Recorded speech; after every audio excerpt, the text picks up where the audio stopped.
زموږ عزتمندو، ما ستاسو په وړاندې د سورې حج د آیت څخه حصه تلاوت کړله. هر سال مونږ دلته را جمع کیږو او مونږ مونځ کوو او قرباني کوو او دا ورځ مونږ مانځو. او زمونږ اکثریت بلکې د امت مسلمه اکثریت د دې حقیقت نه غافل دي چې دا سر چل دی، لکه دا سر ورځ ده، مونږ څه کوو؟ مونږ راغونډېږو، مونږ مونځ کوو، اوس به مونږ قرباني کوو. دا څه شی دی؟ بس صرف خوراک سکاک دی او بس قرباني څاروي حلالول دي. دا څه شی دی؟ لکه تاسو کو غور وکړئ نو د دنیا په هر تهذیب کې او په هر تاریخ کې او په هر قوم کې څه خاص ورځې وي چې هغه خلک مانځي. د پاکستان په تاریخ کې تاسو وګورئ 14 اگست خلک مانځي. د پښتنو په تاریخ کې تاسو وګورئ 12 اگست خلک مانځي. د دې شاته څه تاریخ وي، څه واقع شوي وي، یا څه شخصیت په هغه ورځ پیدا شوي وي او خلکه هغه تاریخ خپل روایات ګڼي.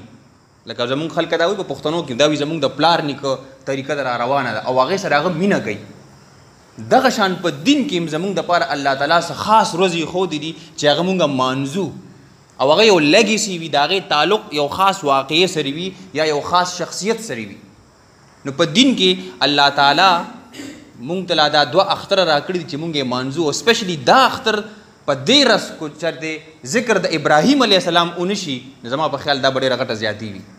ځکه په دې ورځ باندې مونږ د هغه نه ختمېدونکي او ډېر مشکل وخت کې چې کومې قربانۍ هغه ورکړې وي، چې کوم سټرګلز هغه کړي وو او په کم مشکل وخت کې، ځکه ورته ملت ابراهیم ویلی شي،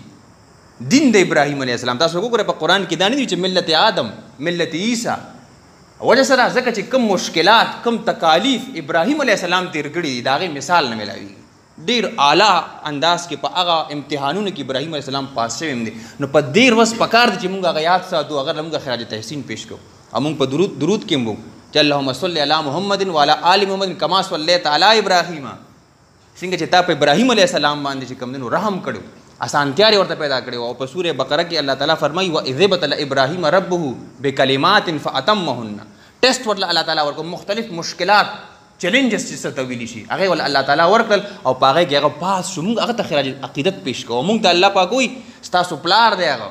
ملت ابیکم ابراهیم. نو ګوره چې پلار یې ورته ووی نو بیا روحاني پلار شو، دینی پلار شو او د ټول انسانیت امام شو. نو مونږ له پکار دی چې هغه سره په دې ورځ باندې د خپل مینې اظهار مونږ وکړو او مونږ پکار دی چې مونږ دا هم وګورو چې څه چل شوی دی په دې ورځ. نو زه به انشاءالله د هغه په زندګۍ کې چې کوم څیزونه وو خپل زندګۍ سره به ریلیټ کوو. زمونږ دپاره د هغه په زندګۍ کې څه سبق دی؟ سوال پیدا کېږي نه پیدا کېږي؟ لکه چې کله مونږ هغه روایات جمع کوو نو مونږ هغې کې څه سبق وي زمونږ دپاره، څه نصیحت وي، څه عبرت وي. هسې نه الله پاک دا هسې نه بیان کړی. اوس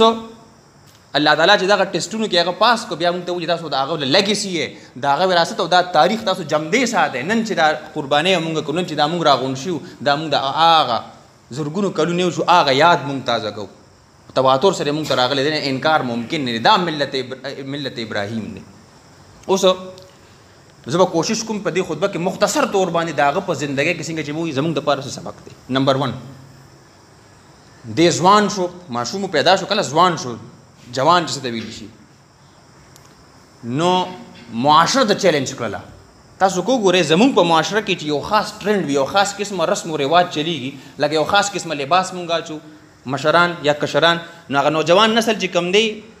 هغه لباس خوښوي. پلار دوی ما لره پلانکې شانتې بیګ والا، ځکه چې په معاشره کې هم دغه بیګ خلک اچي. ما له پلانکې جامې والا، ځکه چې په معاشره کې هم خلک وي ټول زما ملګري، د کالج ملګري، زما د یونیورسټۍ ملګري دغه جامې چې زه هم دا جامې اچوم. پرې خبره خیال کړی دی که نه؟ او که فرض که لږ مونږ په خپل جامه کې یا په ناسته پاسته کې تبدیلي راولو بیا مونږ شرمېږو، مړه وي هغه ټول خلک خو داسې کوي، زه به داسې کوم. ابراهیم علیه السلام د نوجوانانو دپاره د هغه په زندګۍ کې دا اصول چې د دې فکر یې نه دی کړی چې خلک به زما ملګري به څه وي. تاسو کو ګورئ پلار چې بچې هم سکول ته بوځي ما ته وي دا پلانکې بیګ والا، ځکه چې زموږ په سکول کې د دې بیګ ټرینډ داسې بیګ دغه کېږي، دا قلم راله والا، دا کتاب راله والا، ځکه چې ټول خلک هغه څیزونه ګوري. خو ابراهیم علیه السلام د دې فکر ونه کړ. ابراهیم علیه السلام چې په معاشره کې وکتل چې کفر او شرک تیاري د لا اله الا الله ولا څوک نشته، نو معاشره یې چیلنج کړه، ورته ودرېد. دې کې زما او ستاسو لپاره دا نصیحت نن نوجوان د ملت ابراهیم دا دی چې ودرېږې به د قام د قبیلې خلاف کو غلط وي نه به ورسره ځئ. دا ملت ابیکم ابراهیم دی. د دې نه پس خپل پلار سره د هغه مخامختیا کېږي. او پلار یې څوک مشرک خو بیا متدا محبت یې ورسره ځکه چې پلار یې یا ابته دا ابته په عربي ژبه کې دا للحب دا محبت لپاره راځي چې ای زما ښکلې پلاره ما ته ګرانه پلاره ما ته ګرانې خو دا کار دی غلط دی او هغه چیلنج کوي دې کې هم زموږ دپاره سبق دی ګوره پلار هم چې په غلطي نو په ډېر احترام او په عزت سره ورته راپاڅېدلی دی چې بابا جانه دا کار دی غلط دی دا کار ته صحیح نه کوي ته چې دا کم کار کوي دا شرک کې ملوث دا صحیح نه کوي ښه په طریقې ورسره وي پلار چیلنج کوي چیلنج کولو مطلب دا نه چې جګړه ورسره کوي خو مطلب دا دی چې حالات او مشکل وخت چې پلار دې ستا او هغه راپاسې زموږ دې لپاره دې کې زموږ دپاره سبق دا ملت ابراهیم دی سبق یې د زموږ په معاشره کې مونږ وو یاره ټیک ته پلار مې دی مشر مې دی دا کار یې غلط دی خو څوک هم ورته ویلی نه شم پلار مې دی نو مشر مې دی نو وو که نه د کلي مشر دی ناظم دی زه ورته څه نه شم ویلی ګو چې غلط کوي منم پلان کې کار یې غلط دی خو نه شم ورته ویلی دا ملت ابراهیم نه دی تره لا اله الا الله ولا تره ملت ابراهیم ولا راپاسې به او چیلنج کوې به دا کار دی غلط دی چیلنج کول نه مطلب زما دا نه دی چې ته انتها پسندۍ ته لاړ شي خو طریقې سره ته به دعوت ورکوې دا کار دی غلط دی زمونږ اکثر مشران په غلطه وي خو زمونږ کشرانو کې دا جذبه نه وي چې غلط ته غلط وي او صحیح ته صحیح وي دا ملت ابراهیم دی زمونږ دپاره پکې مونږ دا مانځو نن ورځ باندې مونږ دا مانځو بیا راشئ مخکې لږ ځوان کېږي چې کله دا جنګ ورسره راغی پلار دا کور وویسته او بعد کې څه چل کېږي بعد کې چې کوم دی واده کېږي چې واده کېږي الله تعالی ولې بچي ورکړل بیا ورته الله تعالی وایي دا بچی دی په دې صحرا کې چې کوم دی نو خوشې پرېږده د الله تعالی حکم دی دا دومره سخت ټیسټ تاسو به داسې وکړئ تاسو چې کوم دی نو چې دسکونه لیټ راشي ټلیفون کوي لکه څه ته پاتې شو څه چلو شو او په هغه ګرمۍ کې سخته ګرمي وه هلته یې پرېښودل د الله د رضا دپاره د ټروت دپاره د سچایۍ دپاره هلته یې پرېښودل او بیا څه شو الله تعالی نه دی یوازې نه دی پرېښودی الله تعالی ورسره الله تعالی په هغه ځای کې چې کوم دی څه چلو کو په هغه ځای کې چې کوم دی نو اوبه راووتلې چې نن سبا ټول دنیا ټول ذرات ستا په هغې باندې چلیږي نو هغې څه چلو کو نو مطلب دا چې هلته پرېږدي دې کې اوس سبق شي زما لپاره دې کې سبق شي چې د دین د خاطره به اکثر به خپل خاندان نه ته تکلیف ورکولی شي خاندان نه ستا علیحدګي راتلی شي خاندان سره ستا ټسل راتلی شي چې خاندان ستا په یو دغه وي او الله تعالی د دین دپاره ته خپل خاندان هم پرېږدي بیا چې کله بچي یې لوی شي او د سره لوبې کوي منډې وهي قرآن وایي نو بیا څه چل کېږي بیا ورته الله تعالی وایي دا یو زوی دی چې کوم دی نو ذبح کا د الله را حکم نه زوی ورته څه وایي پلار ته وایي چې تا ته بابا جانه تا ته چې کوم حکم شوی دی هغه تو وکړه وره زوی پې خوشحاله دی څه چل کېږي اوس دی چې کوم دی نو ذبح ته تیارېږي دې کې زموږ دپاره څه سبق دی دې کې زموږ دپاره دا سبق دی چې د الله د رضا دپاره اکثر خپل خاندان او خپل بچي مونږ په تکلیف کې واچو مثال کے طور باندې یو کس ته هغه حرام ګټي کور ته راوړي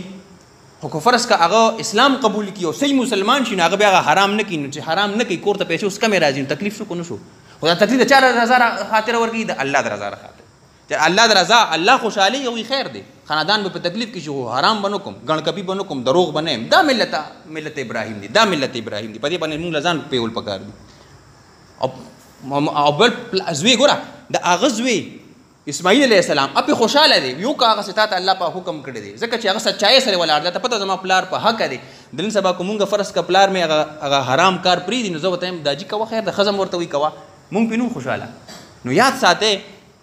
ملت ابراهیم دام دی چې صرف ته که مونځ کې که ته قرباني کې نو نه چې صرف ستا دا فزیکل وجود دا چې کم اډوکي او دا غوښه دا صرف الله تعالی به داسې مینې ولي دي او ټیټېږم نه ستا جذبات هم ټیټېږي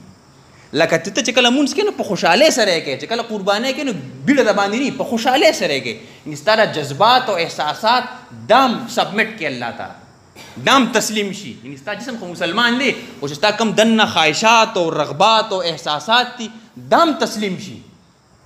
الله تعالی ته دا ملت ابراهیم په اور ته وردانګي بیا